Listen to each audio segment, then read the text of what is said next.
tonight, ladies and gentlemen, oh yeah. Hey, I'm feeling good tonight. I'll tell you, Gary, I'm really I'm feeling good. Hey, Norm, how's the divorce going? Fantastic, thank you very much for asking. Proceedings are well underway, Gareth. Okay, you got custody of the kids? No thanks. Fantastic, yes, great. thanks for saying so. Apparently, I'm obliged to go and visit them about, one weekend in 4, I think. But the rest of the time, I'm planning to be shagging myself to a standstill, Gareth. Well, good on you, mate. Well done. Well, you know, since the tabloids have been running, you know, my disastrous marriage stories... Yeah. People have been really caring to me, actually. I mean, last week, I had 4 freebies from prostitutes. That's just so nice, isn't it, eh? People, really, I know. So is she getting the house? Oh, yeah, she's getting the big house, the big garden, and the big mortgage repayment she'll never be able to afford. Oh, great, that serves her right. I'm so pleased for you. Thank you. So where are you going to be living yourself, then, Norm? Well, actually, I've just got myself a little bachelor poking palace in Mayfair. Plus the hundreds and hundreds of thousands of pounds I've been skimming right off the top for 15 years that not even the tax man knows about. You won't say anything, will you? Of course not, no. I'll tell you, mate, you're looking at a man without responsibilities. The weight's off his shoulders. I'm a free agent. It's brilliant. Anyway, enough about me. What you been up to? Well, not much, really, you know. The other day, I took the kids out for a day, you know. We took them down to this little farm and they play with all the baby animals and stuff. And we stopped for a burger on the way home. Yeah. And we all sat down together and watched Little Mermaid. And I put them to bed. Oh, it was great. They really enjoyed themselves. They're so knackered, you know. And I actually stood outside their bedroom for 5 minutes, just listening to them breathing, you know. There's nothing quite like the sound of your own children sleeping. It's a very, very special gift that money just can't buy.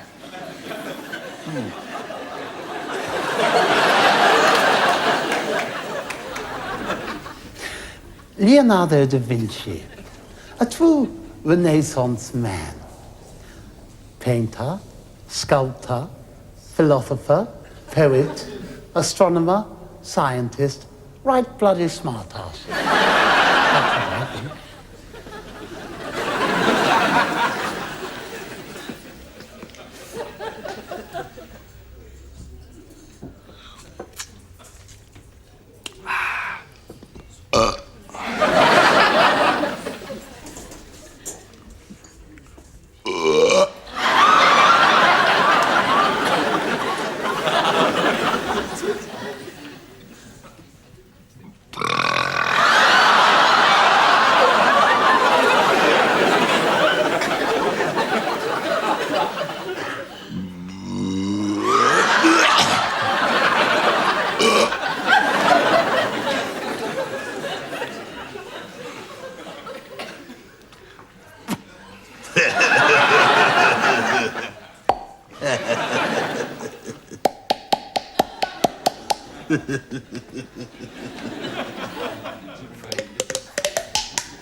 Yes, I'll do it.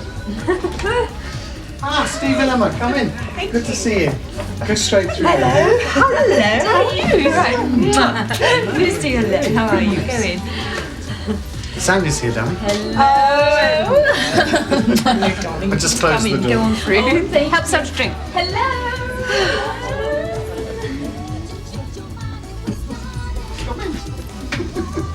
It's your brother, darling. He's dressed as Superman. It's not fancy dress tonight, Oliver. Oh, did I forget to tell you, Oliver? I'm so sorry, really. Everybody, Superman's here.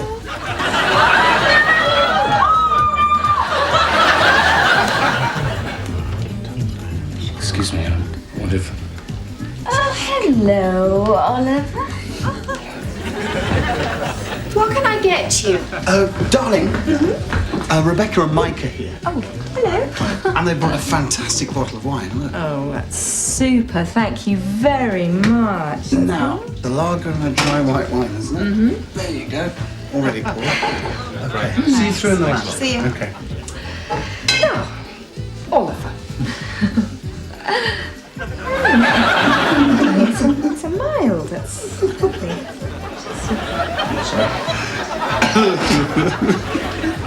Careful, Sandy. He's got X-ray vision, you know. Excuse me.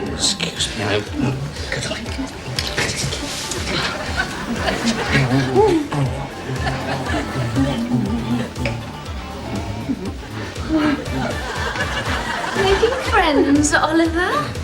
Come on, you two posers. One for the album. Three syllables. Big. Big. Yes. I know. Starring Inferno.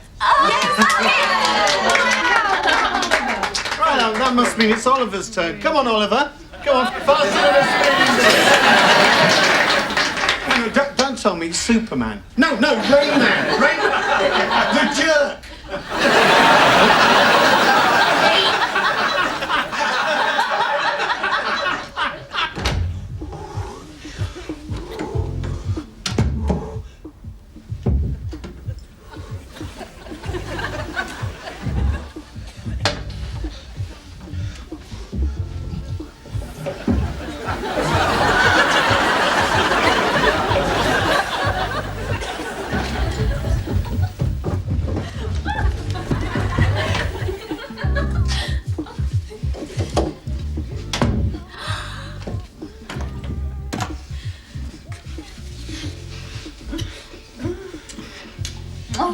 What will Jenny say? Forget about Jenny.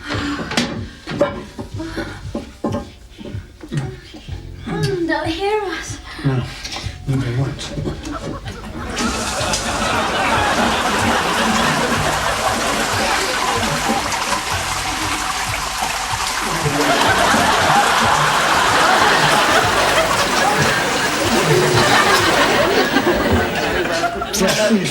Cheers, Jim. Bye.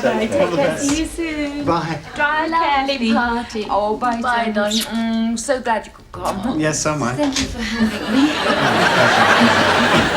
Where's that husband of mine? Oliver? Come on, darling. Let's go home.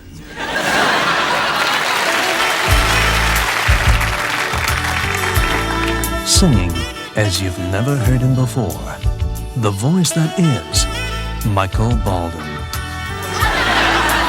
Michael Baldwin sings love songs.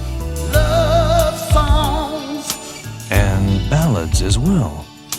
ballads as well, yeah. Michael Baldwin sings Drift Away. Drift away.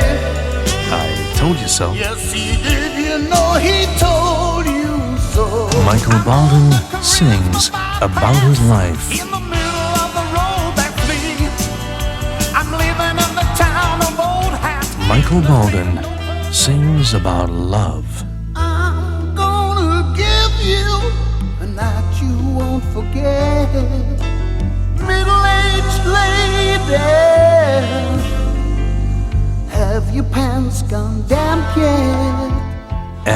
much, much more.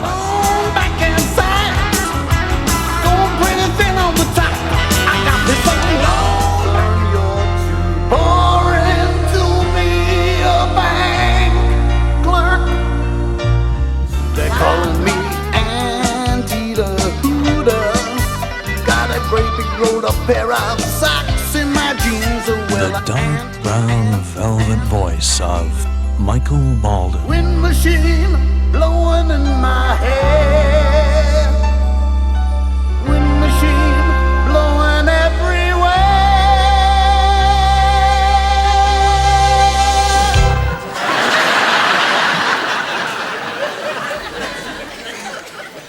Animal, vegetable, or mineral? Oh, come on, Gareth. Animal, vegetable, or mineral? I'm not fussy. I'll screw anything.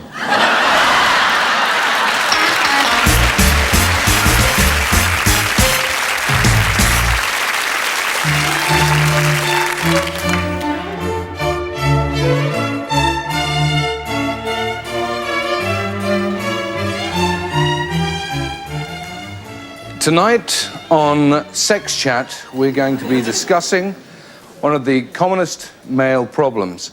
In our studio, we have leading sex therapist, Dr. Frederick Bertram.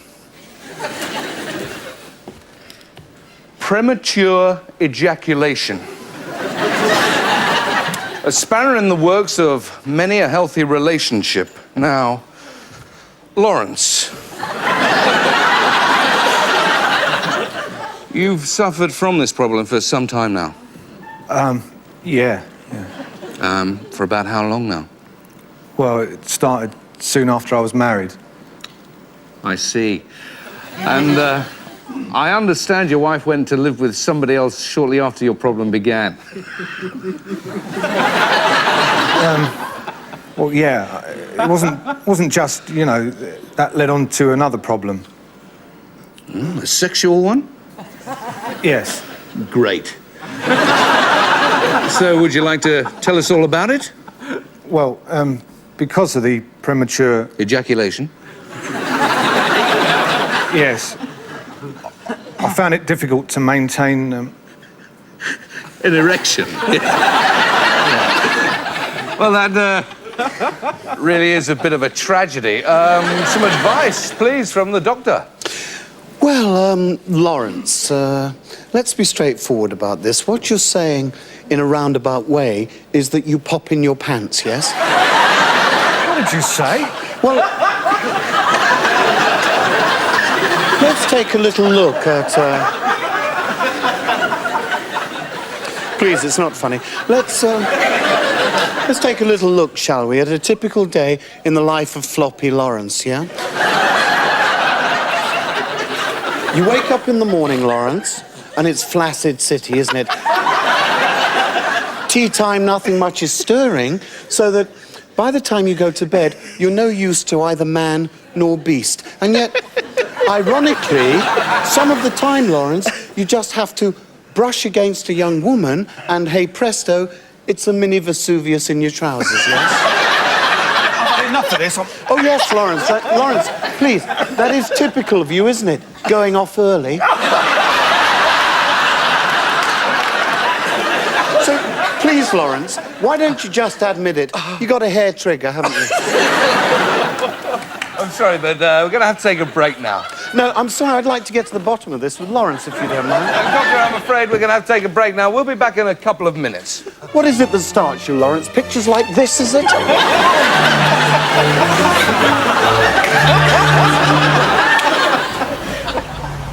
Steve. Frank. Steve. Frank. Steve. Frank. Black tabbies, up at the crack of the sparrows, bitter nose bag, down the Gregory Bush. Splush. Splush. Two is splush. 2 teas, sugar.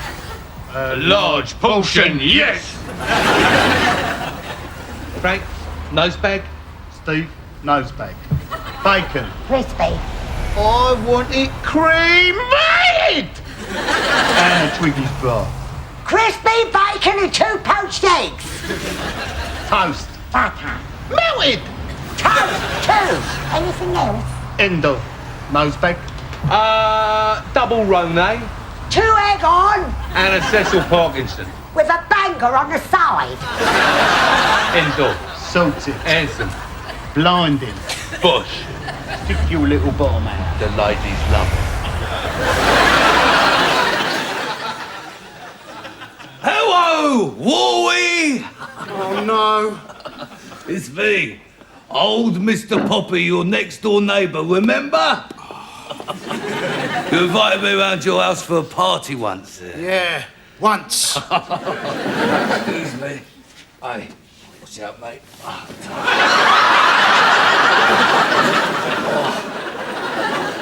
Just take the weight off the old hemorrhoids. Oh, that's better. Now, seeing you're poorly, I brought you something special. Oh, what is it? I can't see from here. Can't you? Oh, it's a 4-star bottle of brandy. Thanks. Oh, no, watch it, though. Keep your eye on it, because I wouldn't trust some of the people around here, you know. Yeah, well, thanks for popping by. I feel a little bit tired now, so if you wouldn't mind... Oh, I brought you something else as well, Warwick. I couldn't stand to see this rotting in your back garden. The only time I see your wife out there in that back garden is when she's sunning herself. Most weekdays between 2 and 4. Don't worry, though. I'll keep an eye on her. Day and night. I'm afraid you won't. Eh? Now, we've plastered over your little hole in the bathroom wall. I'm quite sure I don't know what you're talking about. Oh, my favourites, do you mind? Help yourself. Oh, really? That's very, very generous of you, I must say. Yeah. And, It's a shame to see you so incapacitated. It means that I won't be able to hear you making noisy love through those paper-thin walls anymore. Oh, that must be terrible for you. Yeah. Do you know what's terrible for me? No. I can't get out of bed at all. So I have to piss in that Lucasade bottle.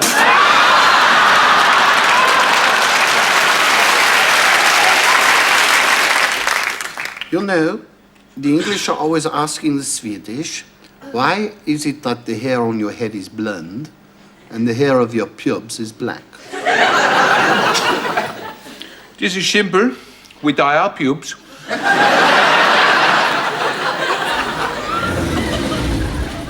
Well, there it is. 5 litres of raw V8 Italian stallion. But what's it like to drive? How can I best describe it to you?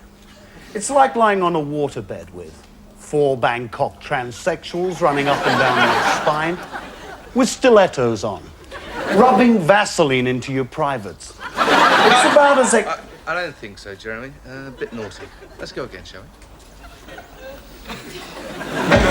Well, there's plenty of oomph under the bonnet, and she looks great. Quite frankly, this baby's contours are like a male stripper's rubber codpiece. What's she like to drive? Well, how can I best put it to you? It's like being strapped over a barrel while your exposed buttocks are beaten with a conger eel. It's all twitchy and red. It's like hollow... Conger eel? No, I don't think so.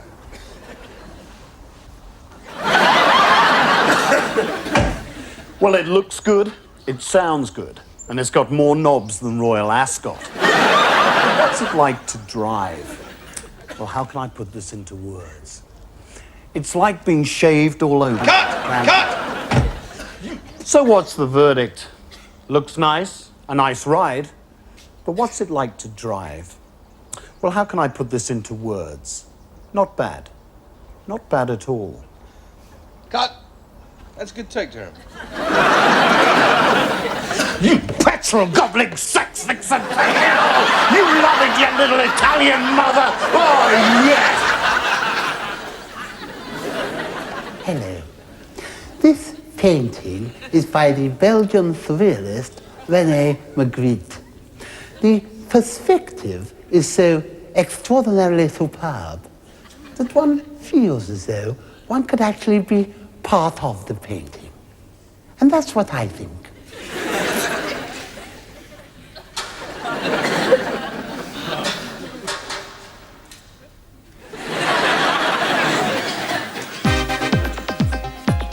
Hello, Jeffrey. Hello, Jeffrey.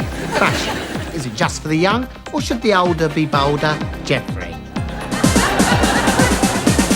Many people ask me about fashion in the 90s. Well, we're here today with some people who are in their 90s. And these are my recommendations for the older generation. So who's putting the age in outrage today? Jeffrey. Everybody in the house of love. Yo, baby, get down on the street and meet the rappy grandpappy, the grand pop of hip-hop. He's 17. He's 71 if he's a day. And, what's more, he's got all his own teeth. He certainly likes to get down, but he's got a little bit of difficulty in getting back up again. This guy's so chilled out, he's got hypothermia. Absolutely lovely, Jeffrey. I know I am. So, what's the next penchant for the pensioner? You're so vain, you're so varicose vein. This geriatric looks fantastic in plastic. Get her. She looks great. Not just great-grandma. And dressed like that, she'll be heading up west, even though the rest of her body is heading down south. She's no spring chicken, but she's definitely finger-licking. Good. So, Jeffrey, what have you got for the men who are 70 years and 10? Forget the gladiators, forget Mr. Motivator. We've got our very own Mr. Respirator. 5, 6, 7, 8. This fit old git combines agility with senility. This colossal fossil antique's at his peak. But as I always say, a slim, trim veteran is better than a dinosaur that's kind of sore. That's right, Jeffrey. And I suppose it's likely he likes lycra shackling his tackle. Ahoy, shipmates. Let's all go down below. Look, Jeffrey, a lovely little bum bag to boot. A handy place to stick your bus pass. And at no extra cost to him, it doubles as a cost to me. Bag. Well, that's all from me and Jeffrey here at Summerfield's Rest Home. A final message from you, Jeffrey. Why be a Darby and Joan crone? Don't be a rusty, crusty, fusty, crinkly, wrinkly when you could be a punky fashion junkie who looks spunky and funky and no one's going to make a monkey out of you. Bye! Ciao!